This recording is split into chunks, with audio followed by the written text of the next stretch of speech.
창세기 29장 20절과 30장 31절.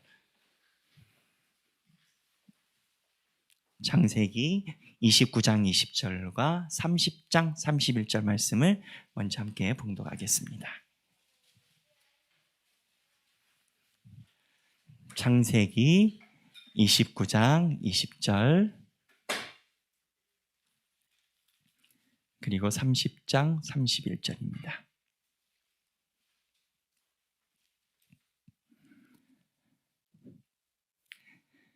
먼저 29장 20절 읽겠습니다. 야곱이 라헬을 위하여 7년 동안 라반을 섬겼으나 그를 사랑하는 까닭에 7년을 며칠까지 여겼더라. 자, 아멘. 30장 31절입니다.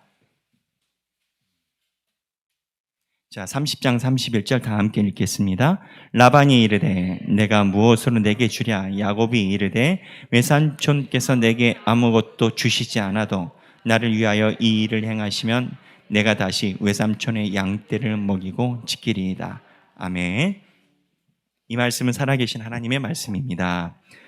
오늘 여러분들과 나누는 말씀은 일의 영성에 대한 신학 폴 스티븐슨의 신학적 흐름을 따라서 말씀을 전함을 미리 알려드립니다. 오늘 야곱 얘기예요. 여러분 야곱 하면은 제일 먼저 생각나는 게 뭡니까? 팥죽. 그렇죠? 야곱과에서. 근데 야곱과에서에서 신학적으로 좀 어려운 부분이 있어요. 뭐가 어렵냐? 거짓말입니다. 어차피 팥죽도 거짓말이고 그 다음에 복을 받은 것도 거짓말이에요. 왜 신학적으로 어렵냐? 거짓말이 하나님의 역사에서 끼어도 괜찮나? 쉽지 않죠. 그런데 이 야곱의 역사에서 하나님이 일의 측면에서 보면 분명히 말씀하시는 바가 있습니다. 이게 뭐냐? 우리의 직장 생활 또는 우리 아이들이 수험생 기도회에서 직업을 선택하고 선택한 직업에서 어떠한 마음으로 하나님의 사람으로 살아가는지가 이 야곱 이야기에 저는 배어 있다라고 봅니다. 뭐냐? 출발은 세상적입니다. 야곱이 에서를 속인 이유도 그리고 팥죽을 먹은 이유도 하나님의 영광을 위해서 거짓말을 한 건 아닙니다. 솔직히 얘기를 하면 복 받으려고 자기 잘 되려고 한 건데 그 복이 이 처음 단계는 하나님의 복이 아니에요. 하나님이 힘 있는 걸 알고 하나님이 전능자인 줄 아니까 자기 잘 먹고 잘 살려고 야곱도 속이고 에서도 속였어요. 어머니는요. 어머니는 야곱을 더 이뻐하니까 그 속임수에 동참을 했습니다. 훌륭한 어머니라면 이렇게 가르쳤을 거예요. 속이는 건 나쁜 것이다. 속이는 방법이 아니어도 하나님께서 너와 함께 하실 것이다. 근데 희한하게 야곱의 어머니는 오히려 거짓말을 더 방조를 합니다. 이게 우리 삶의 민낯입니다. 우리는 시작을 이렇게 합니다. 솔직히 얘기하면 어머니나 자녀나 수험생이나 어머니나 또는 직장을 가지려고 하는 아이나 또는 직장을 가지려는 부모나 어쩌면 이와 비슷할 수 있습니다. 근데 그 다음에 야곱이 하나님의 역사를 일에서 보면서 변화되는 과정이 괄목하고 주목할 만합니다. 야곱이 하나님의 역사를 속임수를 통해서 자기가 도망을 갔어요. 삼촌 집에. 자, 속임수를 했고 도망을 갔고 거기서 노예처럼 살았는데 야곱이 자기가 속임수에 성공을 했다라고 생각했을까요? 이 속임수가 아무것도 쓸모없는 거에 괜히 힘썼다라고 생각을 했을까요? 후자가일 가능성이 높습니다. 왜냐? 삼촌 라반 집에서 노예처럼 살기 때문입니다. 그러니까 야곱이 자기가 하나님의 복을 쟁취해서 대박 날 줄 알았는데 하나님은 그러한 속임수의 대박에 별로 응답을 안 하십니다. 안 하시고 야곱이 맞닥뜨린 일은 대놓고 노예입니다. 성공할 줄 알았는데 미끄러진 겁니다.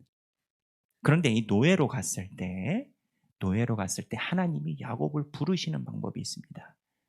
야곱이 이 노예로 갔을 때 어떻게 하나님의 마음을 회복했을까? 첫 번째는 복음적 메시지는 아닙니다. 아닌데 야곱이 삼촌 라반 밑에 있을 때 이 14년을 견딘 원동력이 있습니다. 왜 14년입니까? 7년, 7년. 그렇죠? 처음엔 라헬을 원했는데 삼촌이 라헬이랑 시집 보내준다 하고 7년을 고생했는데 삼촌이 속여가지고 레아가 들어오고, 그래서 또 7년 후에 다시 결혼해서 지금 우리 윤리의식으로는 도저히 이해할 수 없는 거예요.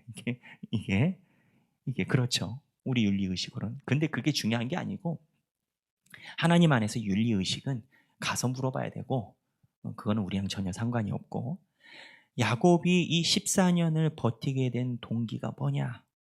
어쩌면 보편적으로 있는 원리인데 사랑입니다. 야곱은 자기의 노예 생활을 견디게 된 동기가 사랑입니다. 그러니 여기서 우리가 무엇을 봐야 되냐면, 비록 우리가 세상의 관점에서 일과 직장을 시작할 수는 있으나 보편적으로 하나님이 주시는 섭리, 일반적으로 하는 자연 계시 속에서 그 안에 배어 있는 사랑을 가지고 일을 해야만 그 일을 버팁니다. 제가 한번 얘기 드린 적이 있는데 신학적으로는 계시가 두 개가 있습니다. 자연 계시와 특별 계시입니다. 특별 계시는 신인 하나님이 이 땅에 와서 대신 예수님이 특별 계시고, 자연 계시는 보편적으로 이 땅에 배어 있는 하나님의 섭리입니다.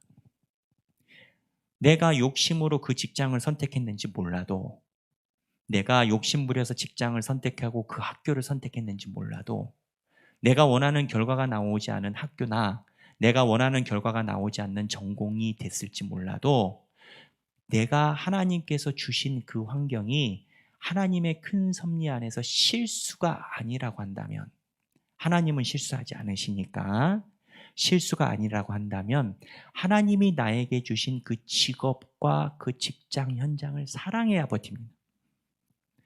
자기가 가진 직업에 대해서 사랑하지 않는 직장인은 하루가 지옥 같습니다. 그래서 나오는 말이, 내가 처자식 보고 애들 고기 먹는 거 보고 참고 버틴다, 죽을 때까지. 이러니 지옥 같은 삶이래요. 그런데 하나님이 내가 원하던 직업을 주지 않으셨다 하더라도, 하나님이 내 인생에 실수가 없다라고 생각을 하면 내가 가진 그 위치에서 하나님이 주신 그 환경과 공부와 직업과 여건을 사랑을 해야 하나님을 만나는 길이 보편적으로 열리는 겁니다. 저도 목사이지만 세상 말로 얼마나 일어났다 앉았다 할 일이 있겠습니까? 없겠습니까? 네. 감사합니다. 네. 인간 배경기를 봐주셔서 감사합니다. 근데 저는 그 생각을 합니다. 내가 하나님께서 주신 이 직업이 그래도 제일 재밌고 행복하고, 하나님께서 나에게 주신 달란트가 내가 이 현장에서 일할 수 있는 달란트를 하나님이 나에게 허락해 주셨다. 그리고 더 중요한 건 여러분들이랑 이렇게 예배드리고 찬양하고 하면 너무 행복해요, 저는. 그러니까 곰곰이 생각해도 성경이 너무 재밌고 하나님 말씀이 재밌고 찬양과 예배드리는 게 재밌고, 그러면 내가 힘들어도 이 직업은 나에게 소중한 거예요. 근데 저만 그런 게 아니에요. 내가 은행원을 해도, 우리 교회에 이제 의사 선생님들 많이 계신데, 내가 병원에 있어도, 내가 보험회사에 있어도, 내가 또는 다른 무슨 일을 해도 나는 잘 모르지만 하나님이 여기에 나로 하여금 부르신 소명이 있다라고 그 직업을 사랑해야만이 우리도 살아가고 그 안에서 하나님께서 주신 메시지를 볼 수가 있다라는. 야곱은 사랑이라는 그 팩트, 물론 연인 간의 사랑이지만 그 사랑으로 직업을 견딘 게 14년인 겁니다. 14년이 지나고 난 다음에 야곱이 변합니다. 어떻게 변하느냐? 삼촌인 라반이 지속적으로 머리를 씁니다. 그리고 야곱 입장에서는 삼촌 라반과의 정산이 끝났습니다. 14년이 끝났어요. 삼촌 라반이 초반부터 머리를 씁니다. 직업 안에서 보면요. 두 부류가 있어요. 어느 직장이나 그렇습니다. 진급과 성공을 위해서 굉장히 머리를 많이 쓰는 부류. 직장 상하 관계에서는 윗사람한테 손을 비비고 동료를 밟고 고자질하고 이렇게든 어떻게든 올라가려는 부류. 사업을 하면 돈 있는 사람들 많이 만나서 그 사람들과 관계를 트고 내가 어려울 때 자금이라도 융통할 수 있는 관계만 찾아서 만나는 부류. 근데 그 부류가 아니라 다른 부류가 있습니다. 그게 야곱이 선택한 길인데 야곱이 변한 겁니다. 라반이 굉장히 수를 쓰고 나중에는 뭐 아롱진 양, 뭐 얼룩진 양, 뭐 여러분 매번 읽을 때마다 헷갈리잖아요. 저도 읽을 때마다 헷갈려요. 뭔 양을 가져갔는지 모르겠으나 여하튼 라반이 머리를 잔뜩 써가지고 야곱에게 재산 안 물려주려고 나오기도 힘든 양들을 네가 가져가고 잘 나오는 양은 내가 달라 이랬다는 거 아니겠어요? 딱 수가 보이잖아요. 근데 오늘 읽은 두 번째 본문에 야곱이 뭐라고 하느냐? 다시 한번 읽어볼까요? 30장 31절에 30장 31절 읽겠습니다. 30장 31절 라반이 이르되 내가 무엇으로 내게 주랴? 야곱이 이르되 외삼촌께서 내게 아무것도 주시지 않아도 나를 위하여 이 일을 행하시면 내가 다시 외삼촌의 양떼를 먹이고 지키리이다. 이게 무슨 내용이냐? 외삼촌이 양심상 거리낌이 있어요. 뭐 더 얹혀줄까? 했더니 괜찮습니다. 외삼촌 약속한 대로만 하셔도 외삼촌이 약속하신 대로 하시면 내가 내 것도 돌보고 외삼촌의 양떼도 내가 돌봐드리겠습니다. 세상 바보입니다. 한쪽에서는 잔머리를 무진장 쓰고 있는데 야곱은 잔머리를 안 씁니다. 근데 야곱이 잔머리를 안 쓰는 이유가 뭐겠습니까? 아까 이야기했던 사랑이라는 기본적인 직업에 내가 선택할 수 있는 수와 계산의 방법을 버리고 보편적으로 하나님이 주시는 양심의 거리낌 없는 그 진리를 야곱이 14년을 붙잡고 살았어요. 사랑. 그러고 나니 하나님 앞에서 초연해집니다. 세상의 방법이 아니어도 하나님이 나를 안위하실 거고 하나님이 혹 나를 안위하시지 않아도 나는 그냥 아롱진 거 잡고 산다. 직업에서 중요한 건 첫 번째는 하나님이 보내신 사랑할 수 있는 소명의식이지만 두 번째는 수 쓰지 않는 거라는 겁니다. 근데 수를 안 쓸 때 첫 번째는 그래요. 내가 수 안 써도 하나님이 더 강하시니 하나님이 이기실 거다라는 생각으로 시작을 해요. 근데 나중에 혹 하나님이 그리 아니하실지라도 나는 그냥 하나님의 수 안 쓰시는 선한 길로 그냥 살련다. 하나님이 내 입에 풀칠하시겠냐? 당신은 머리 쓰시고 원하는 거 다 가져가시고 내가 여유 있으면 당신 것까지 돌봐드릴게. 야곱이 변하기 시작합니다. 일의 차원에서 일의 신학적 폴 스티븐슨의 신학적 흐름에 대해서 여러분들께 제가 나누고 있는 겁니다. 무슨 얘기냐? 우리가 직장 생활할 때 있는 일이 그대로 있는 겁니다. 우리도 사실 직장 선택하고 할 때 하나님의 영광을 위해서 선택한다라고 하지만 어쩌면 야곱의 어머니와 야곱처럼 이 정도는 아니라고 생각할지 모르겠지만 얼추 비슷하게 그냥 내 복 때문에 직장과 현장을 선택할 수 있습니다. 좋은 학교를 아이들에게 보내려는 것도 어쩌면 때로는 복 받고 잘 살려는 마음이 아예 없다라고 얘기 못합니다. 그런데 그 현장에 가서 야곱이 바닥을 치고 노예 생활하는 그 순간에도 하나님이 그 직장 안에서 주시는 사랑을 찾아서 그걸 견디고 그 안에서 나중에 모든 계산이 끝나도 하나님의 방법이 아니어도 나는 그냥 이렇게 살겠습니다라고 머리 쓰는 방법을 포기하는 것이 하나님이 직장에서 야곱을 보고 있는 내용인 겁니다. 마지막에 라반의 삼촌과 대화하는 야곱의 모습은요, 처음에 야곱이 형에게 팥죽을 속여서 뺐던 모습과는 완전 상반된 모습입니다. 처음에 야곱의 삼촌의 팥죽을 그대로 뺏어서 썼던 그 머리가 라반이랑 있을 때 없어졌겠습니까? 지혜가 갑자기 줄어들고 뇌가 다쳤겠습니까? 몰라서 그랬겠습니까? 머리 쓰려면 엄청나게 쓸 수 있습니다. 어려서부터 형님의 팥죽까지 속인 양반이니까. 하지만 직장 안에서 하나님께서 주신 보편적인 진리와 하나님이 주시는 마음을 따라 살다 보니 야곱도 모르게 변화가 된 겁니다. 이게 야곱의 이야기입니다. 우리 수험생 아이들에게 여러분들은 뭘 가르치시겠습니까? 세상에 딱 대놓고 하나님의 일처럼 보이는 건 목사밖에 없습니다. 그럼 다 목사 될 겁니까? 그럼 지구는 누가 지켜요?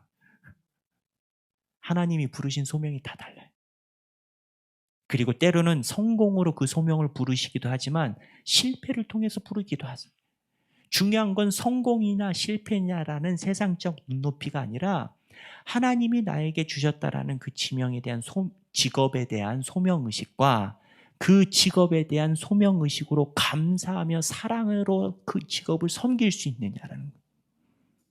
내가 세상에서 정말 사람들이 안 하려고 하는 일을 하는 인생이 됐다 하더라도 그 안에서 하나님께서 주신 그 직업에 대한 사랑과 하나님의 부르심을 찾는다면, 그렇다면 나중엔 야곱의 말미처럼 아롱진 것이든 말건 당신은 머리를 굴리든지 말든지 나는 하나님 바라보고 하나님이 대답 안 해도 난 그냥 그렇게 살 거야. 나 지갑에 돈 없어도 그냥 그렇게 살 거야. 살다 나 하나님 만날 거야. 하나님이 이 야곱의 인생에서 이것을 우리에게 보여주시는 겁니다. 자녀들에게 뭘 가르치시겠습니까? 물론 열심히 공부하라라는 얘기는 당연지사로 있어야 되는 겁니다. 하지만 왜 공부해야 되느냐? 예전에 그런 얘기가 있어요. 연애하는 청년들 사이에서 있는 말인데 연애할 때 최선을 다해야 된답니다. 왜? 최선을 다해야 헤어졌을 때 껄껄껄 후회 없다라는 겁니다. 맞는 얘기예요. 연애할 때 최선을 다한 사람이 헤어질 때 후회가 없는 거 아니겠습니까? 헤어짐을 얘기하는 게 아니라 공부를 왜 열심히 해야 되느냐?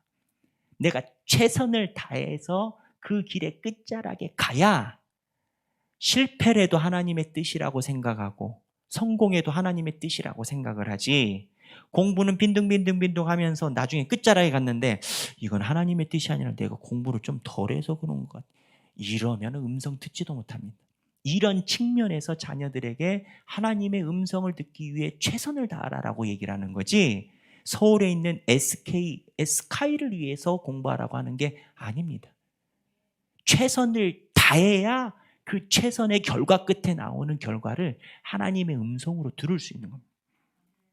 그런 차원에서 아이들에게는 그렇게 가르치는 거고, 그러고 하나님이 주신 결과에 대해서 내가 원하는 전공이든 혹 원하지 않는 전공이 됐더라도 그 안에서 하나님이 주시는 그거에 대한 사랑을 가지고 임하게 되고, 그러면 하나님이 야곱처럼 인생을 이끌어 주신다라는 겁니다. 하나님께서 직업에게 주시는 이 흐름을 모르면요, 결혼 생활도 마찬가지고요, 자기의 개인 삶도 마찬가지고요, 하나님이 나는 모르지만 하나님이 이끌어 주시고 내가 그 안에서 최선을 다한다라는 믿음이 없으면요, 평생 불평합니다. 평생 후회합니다. 어제도 후회했는데 오늘도 후회합니다. 그리고 내일도 후회할 계획입니다. 하나님의 뜻을 모르면 평생 후회와 벗삼아 태산을 넘어 험곡에 막 들어갑니다. 사랑하는 우리 하길교회 성도 여러분, 여러분들은 여러분들의 지나온 삶과 과거에 대해서 어떻게 생각하십니까? 속으론 그럴지 모릅니다. 내가 이놈의 남편을 만나가지고 평생 동안 진짜 고생을 해가지고, 물론 여기는 안 계시지만 그것도 어쩌면 하나님께서 보내주신 직업과 소명일 수 있습니다. 우리 가정 안에 하나님께서 야곱의 삶 중에 밑에다가 배워놓으신 이 역사를 깨닫지 못하면 기독교의 신앙은 언젠가는 떨어질 로또 신앙이 됩니다. 로또가 뭐냐? 하나님, 내 삶이 너무 후회스러워요. 그냥 힘들고 속만 썩여요. 언제 복을 주실 거예요? 내가 그날까지 그냥 몇 날 며칠 눈물로 기도하겠습니다. 로또 맞을 날 기다리는. 그럼 하나님이 뭐라고 하시겠어요? 야, 난 로또 기계 아니야. 야고파. 내가 너한테 얘기를 하고 있잖아. 넌 실수인 것 같아? 나 안 놀아. 네가 아는 것보다 몇 배 더 일해. 나 실수 안 해. 네가 가지고 있는 환경과 처지에서 내가 주는 음성을 들어. 내가 실수로 너 인생 그렇게 만든 것 같아? 나 안 놀아. 네가 놀지 내가 노냐? 어? 이게 하나님의 마음. 사랑하는 여러분, 직업에 대한 소명의식이 가장 중요합니다. 그리고 그 직업의 현장이 하나님을 향한 제사터가 돼야 됩니다. 하나님을 향한 예배터가 돼야 됩니다. 야곱이 나중에 이렇게 해서 어떻게 됐습니까? 여러분, 성경의 야곱이 하나님을 향한 제단을 많이 쌓았어요. 성경의 야곱이 제단 많이 쌓은 선진 중에 하나예요. 야곱이 왜 제단 쌓았겠어요? 인생이 가만히 보면 예배 안 드리면 못 버틸 인생이에요. 속임수로 시작했습니다. 우리 삶 중에 내 직업의 현장과 내 삶의 현장이 하나님의 예배터가 되기를 바랍니다. 일터가 내 예배 현장이고 하나님의 교회 일이 내 일이고 내 가정이 하나님의 성전이고 내 성전이 내 가정이고 이런 하나님의 부르심에 함께하는 저와 여러분이 되기를 바랍니다. 우리 찬양 한 곡 같이 하겠습니다. 주가 일하시네 찬양하기를 원하는데 네, 찬양팀 나오시고 보면 제가 저는 몰랐어요. 제가 이 찬양을 참 좋아한대요. 제가 많이 부르나 봐요. 네, 저는 모르는데 우리 하길교회 성도분들이 제가 많이 부른다고 하세요. 보면 날이 저물어갈 때 빈들에서 걸을 때 그때가 하나님의 때 내 힘으로 안 될 때 빈손으로 걸을 때 내가 고백해 여호와 이래 주가 일하시네 주가 일하시네 주께 아끼지 않는 자에게 주가 일하시네 주가 일하시네 신뢰하며 걷는 자에게 여러분 하나님이 우리 삶 중에 일하십니다. 우리가 놀지 하나님이 놀지 않으세요. 왜 일하세요? 우리를 삶의 현장에서 계속 주님의 자녀로 부르신 직장에서 부르고 교회에서 부르고 하나님의 일하심에 행복한 삶을 보내는 우리가 되기를 소망합니다.